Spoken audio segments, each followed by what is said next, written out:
राधे राधे साथियों। श्री कृष्ण जी कहते हैं, मनुष्य के दुख का कारण प्रेम ही है। वह जितना अधिक मोह करेगा उतना ही अधिक कष्ट भी भोगेगा। बहुत समय पहले की बात है। गांव के किनारे एक बुजुर्ग किसान रहता था। नाम रामू था।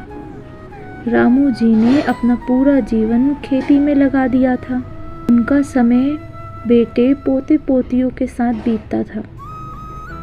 एक दिन एक प्रसिद्ध संत उनके गांव में आए कि आगमन की खबर सुनकर रामू जी उनसे मिलने गए। संत ध्यान में डूबे हुए थे, लेकिन उन्होंने रामू जी के पूछे जाने पर उनकी समस्याओं को सुना।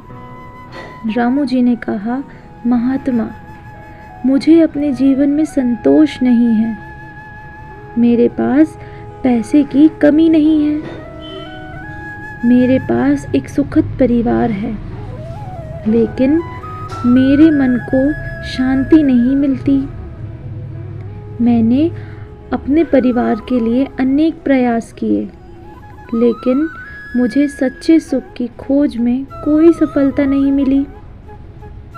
संत ने रामू जी की दिशा में देखते हुए कहा, बेटा, सुख और शांति की तलाश अच्छी बात है, लेकिन यह आपके स्वार्थ के आसपास नहीं है। जीवन में सच्चा सुख और शांति मोह और आसक्ति से बाहर है।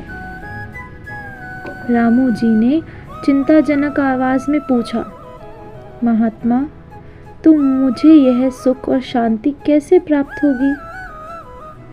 आप मुझे उसे प्राप्त करने का तरीका बताइए। संत ने प्रसन्नता के साथ कहा, बेटा, तुम अपनी मोह और आसक्तियों से मुक्त होकर ही वास्तविक सुख और शांति प्राप्त कर सकते हो।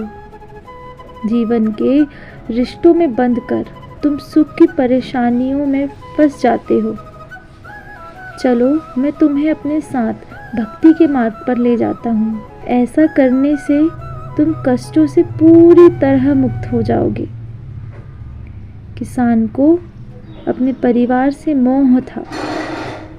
वह बोला, महाराज, जरा पोते पोतियों के साथ समय गुजार लूं, फिर मैं आपके साथ चलूंगा। संत ने कहा, अच्छा, ठीक है। कुछ वर्षों के बाद संत वापस आए तो वृद्ध किसान इस बार बोला, जरा अपने पोते पोतियों का विवाह देख लूं, फिर मैं आपके साथ जरूर चलूंगा। संत ने इस बार भी किसान की बात में हामी भर दी। कुछ वर्षों के बाद फिर से संत आए तो उन्होंने देखा कि वृद्ध किसान के घर के बाहर एक कुत्ता बैठा है। संत ने अपनी योग बल से यह जान लिया कि वृद्ध किसान की मृत्यु हो गई है और अब उसने इस कुत्ते के रूप में नया जन्म लिया है। मृत्यु तक रिश्तों के मोह में पड़े रहने से उसे कुत्ते का जन्म मिला है। संत ने योग बल से कुत्ते के पुनर्जन्म की याद दिलाई और उसे कहा कि क्या तुम्हें अब मेरे साथ चलना है? तो वह बोला, मेरे परपोते परपोती अभी नादान हैं और आजकल ज़माना भी बहुत ख़राब है। इस वजह से मुझे उनकी रखवाली करनी है। वो थोड़े समझदार हो जाएं, फिर मैं आपके साथ चलूँगा।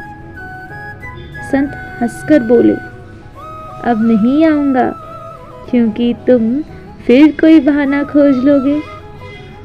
इस कहानी का सार यह है कि संसारी जीव कभी भी परिवार के मोह से मुक्त नहीं हो पाता है। इंसान पूरा जीवन काल अपने परिवार के प्रति दायित्व को निभाता है, लेकिन जब अपने जीवन के अंतिम पड़ाव पर होता है, तब भी वह अपने रिश्तों के मोह में बंधा रहता है।